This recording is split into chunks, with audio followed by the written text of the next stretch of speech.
Thank you so much for joining the call, Jackie.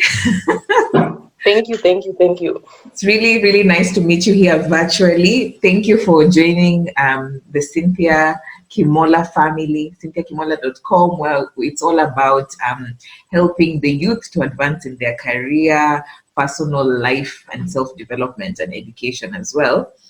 So I've been getting like a lot of requests on scholarships, and I just wanted to bring you in because, first of all, you're a phenomenal woman. Huh? Currently, you're under the Orange Knowledge Program in the Netherlands. And a story, we first met, me and you, on our WhatsApp group when we were both applying for the Shivling Scholarship. And fun fact, we never met each other physically until we met in the Netherlands when I came to visit you in Wageningen. Is that correct? Yeah, sure, that's correct. We were virtual friends since we started this journey. Your pen pal. Yeah, exactly. All right, Jackie, just introduce yourself to the family, and then we can start like the whole interview now. Okay, hi everyone. My name is Jackie Owili. I'm currently a scholar at the Netherlands, pursuing Masters in International Development Studies at Wageningen University. Yeah. I always joke and say that's the Wangige of the Netherlands. Actually, that is how my friends called me. Whenever they reach out, they ask me, how is Wangige in the Netherlands? But to me, I understand what it is. Right? It's really cool. When I visited, and also something guys need to understand, like Wageningen is the top research, it's ranked the top research university in terms of agriculture and development. Forest and nature conservation. So she's at a top-notch university. Don't just see her like that. So Jackie, so today we want to talk about a little bit about scholarships, the scholarship application, and how you found yourself also in the Netherlands. So when you were applying for scholarships, did you always have like a set place, this is where I want to go, a country? Like some people want to target US and UK and all these other countries. For you, take us through, how did you go about this scholarship application? Well, I'd say that this dream of studying outside Kenya started off when I was in my third year of my bachelor's studies. So what happened, I used to attend career fairs, the Sarit Center, UNICEF. So one day I just sat down, looked at the website, and I tried to check on the possible study destination in regard to my study interest. So I looked at various countries. Then I settled to like 5 countries, yes. That was US, Canada, Germany, the Netherlands, and UK. Those were my dream study destinations. So I used to look at scholarships that are within those countries and all their priorities and all what I would benefit from studying in those countries too. Yeah. And why did you feel the need to want to go study abroad? Like for me, it wasn't a must that I go study. I just wanted to experience something new. I wanted also to travel, and that's one way you can be able to do that. Just go to a foreign land, get people pay for you, and study there, and also fulfill your own desires in a way. So for you, what was the push? Because you said you've always had wanted to go and study abroad.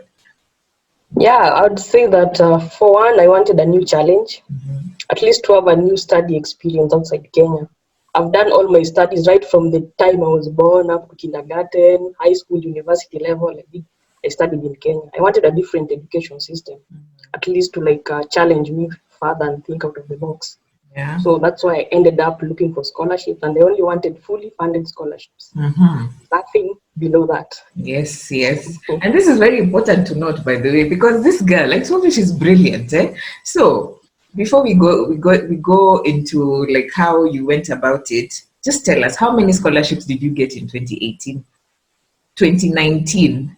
Wow, sorry, it was 2019. I think this happened after I had received like several regrets, close to 8 or so, when I started off this scholarship journey around 2017, 2018 going forward. So what happened in 2018 when I missed the Shivling scholarship, I said to myself that I'm going to choose 10 scholarship that I know I stand a chance to get. That was Shivning number 1. There was Commonwealth Shared. There was a Commonwealth Master Scholarship. We had the graduate assistantship in the US. Then also the same to Canada. Then I went for the Erasmus Mundus Scholarship, which you can qualify to apply for 3 programs at the same time. Then I went for the OFID. The one it's called OFID Fund for International Development. Then that was also in my list. The German one. Germany. Yes. Then I had how do you call it? Orange Knowledge Program Scholarship for the Netherlands. Then my last one was which one is this? You mentioned Commonwealth Shared, Sheffield. Yeah, Commonwealth Shared for Sheffield University. Yeah, that one. So You those had are 10 in number. Yes, you applied for those ones. So out of the So within the 10, what happened? For me, I said 2018. Actually, 2018 coming to 2019 was my last time to apply for awards, because I said if I'm not going to get anything, I'll enroll locally and start my master's there and see what comes ahead. So fortunately, it was my time, and I can say even it was God's time. I believe in that too. So the first time I did the one for Shivni came as a regret. The second positive one came was the graduate assistantship in the US. I'd secured that one, so I had to accept it as I wait for the others and see if they're going to be positive. So it went like that. After one month or two, Erasmus came in, the 2 Erasmus programs. And I applied for 3 Erasmus actually. There was Erasmus and Erasmus scholarship. I applied Master's in International Development Studies. Then there was social work and individual families in crisis situations. Then there was also education policies for global development and Erasmus. So those 3, the first one, my priority was international development because it was complementing the other sections, the other courses under Erasmus. So I said I'll go with that as my priority, but it did not come through. The third choice came, that was the first one that came, that was international development. I mean, education policies for international development. Then followed by social work and families in different situations. That one. So those 2 came. I just accepted them. My main award that I wanted was the one for Orange Knowledge Program Scholarship for the Netherlands. That one normally you get results around mid-June or end June there. So I was still accepting this one as a backup in case this one doesn't come through. I'll still have to weigh options. So as time went by, the University of Sheffield one came. It was called the University of Sheffield Sub-Saharan African Scholarship. This one they normally take 1 student. So when I was even applying, I applied reluctantly, knowing that since it's only 1 person, I don't think that person competitive, right? Yeah, it was too competitive. If they want only 1 slot, I said to myself, let me go for this, but I know I'm just doing it as a formality because I didn't have a chance in that. Let me say that. I didn't have a chance because it was only 1 slot. You can imagine all people, the global applicants from Sub-Saharan Africa fighting for 1 slot. So I just did it for the sake of doing it. Luckily or fortunately, I was the person who was selected. See, that's why I always say you have to try. You never know. So at that time, okay, you have all these scholarships that you've been able to secure. What I am getting is, and what I always advise people, if you're applying for a scholarship, try and to apply to as many as possible. Could you take us through why it's important not to put all your eggs in one basket, to try and diversify into other things? Well, I'd say that looking at my case, UK came negative. So for me, that was out because I had already had other options. So I thought maybe even if it goes, if I'm not lucky with that, I still have other options from UK, US. There's the one for Erasmus. I was to go to Spain first, then come back to UK still. So for me, that was a plus. It was a plus. And Erasmus, once you get that scholarship, you become a global scholar. I always call myself a global trotter. You traverse all the countries you're supposed to study within that visa you'll be given. So I think that also is the case with the Netherlands here, the program that I got, that is Orange Knowledge Program Scholarship.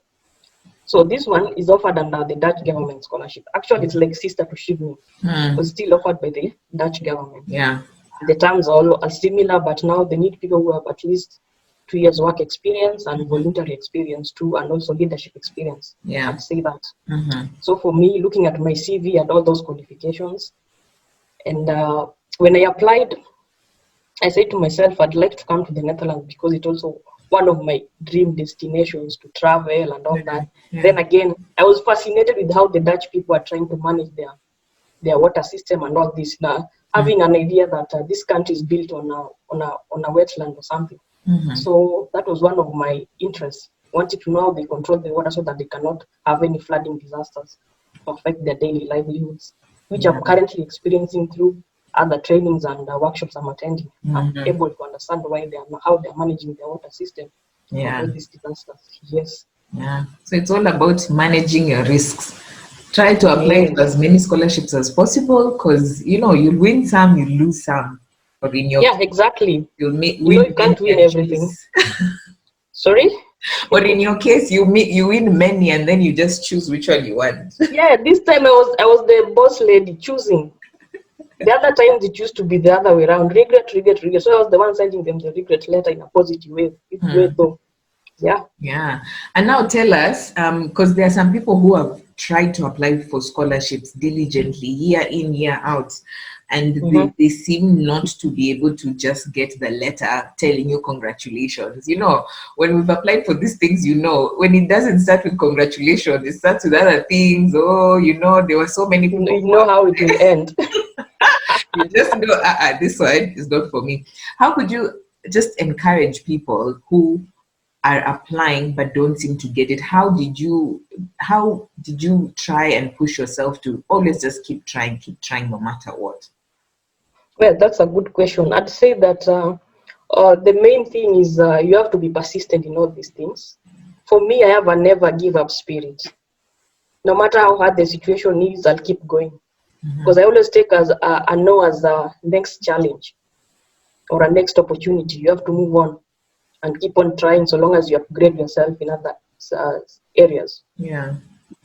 Number one is persistency, never give up spirit, and also try and expand your networks.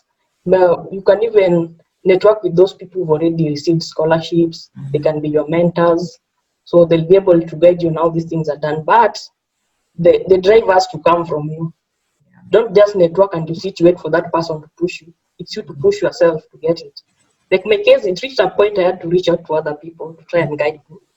Even you are the one I even reached out to guide me through Shivni. And I remember how you grilled me with the essays. That one I'll never forget. And yes, it was a learning experience for me.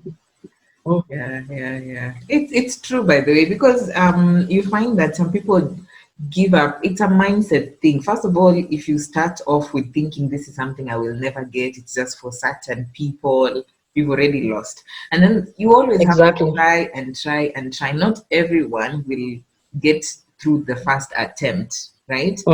So I always tell people, even if also you're reaching out to people also need to reach out professionally. And as you're saying, don't let them push you. Show initiative. You'll be like, okay, Cynthia, I've done like this essay. Help me figure it out. And you try and try and try. There's some people you'll tell them do some changes to an essay. They're like, so you just edit it on the document. You're like, I'm going to track changes or comments, and then you don't hear from them again. So Jackie, now let's go back. Let's time travel back to Kenya. You're applying for these scholarships and you're also working full time. How are you handling it? At what time were you getting time to write all these essays? Because these scholarships are heavy. If you're looking for fully funded ones, they don't come easy. How are you managing your time and applying? Yeah, like I said, it's about persistency, and you have to sacrifice your time too. Yeah. I used to dedicate at least 2 hours at night before I go to sleep. I usually knock over around 11, so between 9 and 11, I would work on my essays before I slept. Then during the weekends, I would maximize my time on that, because those are the only times that I would get full full time to engage in the essays. Yeah. Wow, it's very, very true. I remember I used to take notes or write my ideas in a matatu on the Evernote app. I just draft. I remember the I used time. the same idea. I remember Yeah, there's a day I was on field work.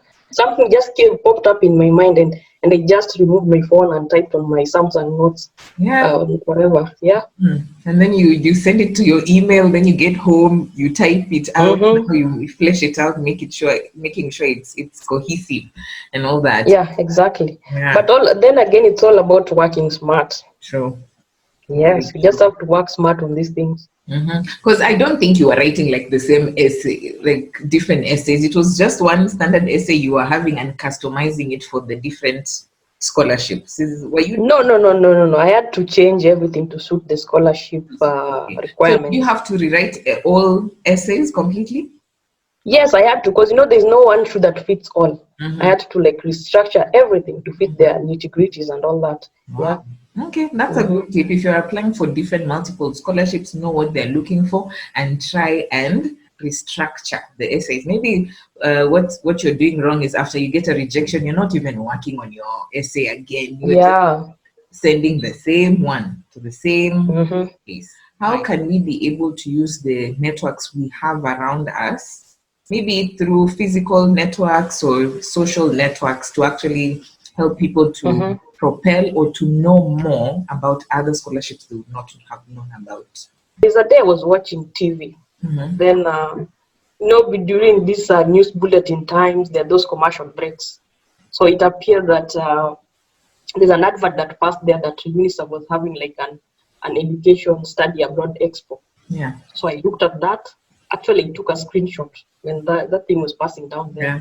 Then I just noted the day and date when it was going to happen. Then when that day came, sorry, when that day came, I went there to UNICEF at the office. It was the expo was happening on a Saturday. Mm-hmm. So I went, I listened to what those people were saying. Actually, there are so many people who had come from different universities with their representative, trying to encourage people to apply and the kind of scholarship opportunities that they have and all that. So Yeah. that's why even we became more interested in digging deep to know more about how we can be able to secure an opportunity abroad. Yeah. So Yes. people need to put themselves out there. As you said, also there's one time you mentioned that you were in a WhatsApp group in Nigeria. Like, how did you find yourself in Uh, a Nigerian WhatsApp wow. group? Plus, you are in I a think Tanzanian one. eh, That's networking. So tell us. yeah, they Like, always say that your network is your network. true. Why am I saying this? Actually, for me, I just went to Facebook one day. I saw a post about Shivni. Mm-hmm. That if you're interested in applying for Shivni, join this group, blah, blah, blah. So that's what I did. So when I joined there, we started talking with the admin of the group. We told me there's also a WhatsApp group, Yeah. the global WhatsApp application group for Shivni. If you're interested, they can send you the link. He sent me the link on the messenger. Mm-hmm. And that's how I joined the Nigerian global WhatsApp group. From there, I really found people were so busy mentoring each other and all that. There were previous scholars and current scholars, and also those who had already won but yet to travel. So they were trying to encourage people on on the pros and cons of applying for scholarship and all Yeah. that. So it caught my attention, and I decided I'll just stick into this group and see how it goes as I take notes on how I'm going to adjust my essays and all that. Yeah. And that one really, really helped me, because there's a guy I happen to have connected with. He's called Billy Chabalenge. Mm-hmm. He was a Shivning scholar in UK at Yeah. the University of Bradford. Mm-hmm. Actually, he's the one who also mentored me. I remember one day I just went to his inbox Yeah. asking him on how he was doing these things and how many rejections he even got. He told me it was his third time applying. So I said, so I'm not the only one. Yeah. So if I try again, I can stand a chance too. So from there, I would chat with him, we exchange ideas, and sometimes I would even send him my essays. Despite having a tight schedule, would create time to check my essays and all that, Yeah. and tell me where to adjust and all that. Yeah. So that's Very how my network grew. From there, I was able to be connected with other Tanzanian applicants. Yeah. From these Tanzanian applicants, they requested if I could join their group and mentor them. And that's how I started mentoring the Tanzanian applicants. Yeah. That's good. You're also giving back. Yeah. So through Yeah, social yeah, yeah. media, people can you go or just search Shivning, okay, Peace Scholars, Commonwealth Mm-hmm. Scholars, you'll find them, go to their Mm-hmm. inbox, be Yeah, professional, introduce yourself, what you're looking for, because people are busy and you get so many messages. So if yeah, someone in a exactly. message with a clear goal, they're like, hi, my name is Cynthia. I'm interested in this. I saw that you won. I'm wondering if you have time. Maybe you can help me with some tips, or if you can look through my essays. And then someone can reply instead of just going, Mm-hmm. hi. And then you're like, oh, they're not helping me out. Actually, sometimes that is the mistake most people do. You need help, Yeah. but it's like you're feeling afraid to go and express yourself to someone. So with me, if you come with that high, I'll just hesitate to respond. I'll wait for you to say what you want to say. So Yeah. sometimes, there are people who are jokers, you see. Mm-hmm. But if you come with a full intent and you have like an aim that I need to get help from this person, just go full blaze. Express yourself, say what you want. They Yeah. always say if you ask, you'll be given. Knock and the door shall be open. Yeah. Yeah. So if you Because don't do that, it will be upon you. yeah, there's another lady from Nigeria because the Shifting scholarships are still going on, the interviews. So she got me Mm-hmm. from my website and also Mm-hmm. from the YouTube channel. So because I've connected my Instagram. So she came. She's like, Cynthia, Mm-hmm. hi. I'm from Nigeria. My interview is in 2 days. I don't know how Mm-hmm. to answer the networking questions and the leadership questions. Can you help me out? So you see, I Mm-hmm. was like, okay, this one, she's explained herself what she needs. So that time, Yeah. sometimes I get lazy to type. So I just asked her, if it's fine by you, help me with your WhatsApp number. And then she sent Mm-hmm. it through. And I was able just to send her voice notes on how she can be Mm-hmm. able to go through it. Yeah. So yeah, people reach out. Don't be afraid. We are all human. We're all here to help people to get these opportunities. Now, Jackie, Exactly. the Orange Knowledge Program, this beautiful Mm-hmm. scholarship that is helping you to study in the Netherlands for the next 2 years. Most Mm-hmm. people don't know about it. Could you tell us how was the application process? Does it require essays, things like that? Did you have to put in a portfolio? What do people need to do when applying for it?